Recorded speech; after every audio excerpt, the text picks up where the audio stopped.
Marami ngang fans ang nagulantang sa mga bali-balita nitong nakaraang buwan na hiwalay na nga sina Paolo Abilino at Janine Gutierrez dahil sa isang blind item na sikat na couple na hindi pa nga umaamin ay hiwalay na at pinangalanan nga ng mga fans na Paunin. Actually, mga fans din ang nagsabi at naghaka-haka kaya kumalat ang issue. Lalo na nung in-interview si Janine Gutierrez na biglang umiwas na pag-usapan si Paolo Abilino. Kaya lalong nagkaroon ng palaisipan ang mga fans. Pero tiyak na ikatutuwa ng mga fans ang chikang ito about sa relasyon ni na Paolo Abilino at Janine Gutierrez. Ang katotohanan daw ay very happy daw at contented ang love life ng dalawa. Ito ay nanggaling mismo kay Kim Chiu nung tanungin siya kung jojowain ba si Paolo Abilino. Siyempre, jojowain ang sagot ni Kimi. Sino ba namang babae ang ayaw jowain si Paolo Abilino?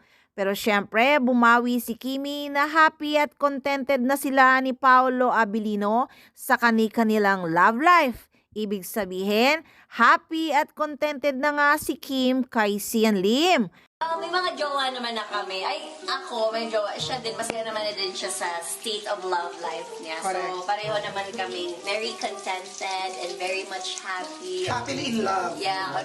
Oh, mag-iisip pa ba kayo kung kanino contented at happy si Paolo Abilino? Wala nang iba, kundi si Janine Gutierrez dahil yun lang naman ang babaeng nalilink ngayon kay Pao. Sigurado na ngayon na in relationship pa rin sina Paolo at Janine. Baka talagang sa sobrang contented nila sa kanilang pag-iibigan ay need nilang i-private na lang ang personal nilang buhay. Eh di ba, sabi nga ni Monching sa interview niya, mabait daw talaga si Paolo Abilino, very private lang daw talaga. So ayaw na nilang pag-usapan pa palagi ang kanilang relasyon sa social media dahil nga wala naman silang pelikulang gagawin o serye man.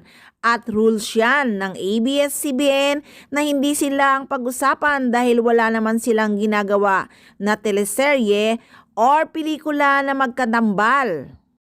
So happy na ang mga fans dahil happy at contented si Paolo Abilino at Janine Gutierrez sa isa't isa. At of course, ang trust nila sa isa't isa, hindi naman talaga babaero si Pao, naghahanap lang ng right person at right time to forever. So guys, syempre marami pa tayong aabangang chika, kaya tutok lang palagi dito lang sa Maarteng Machika!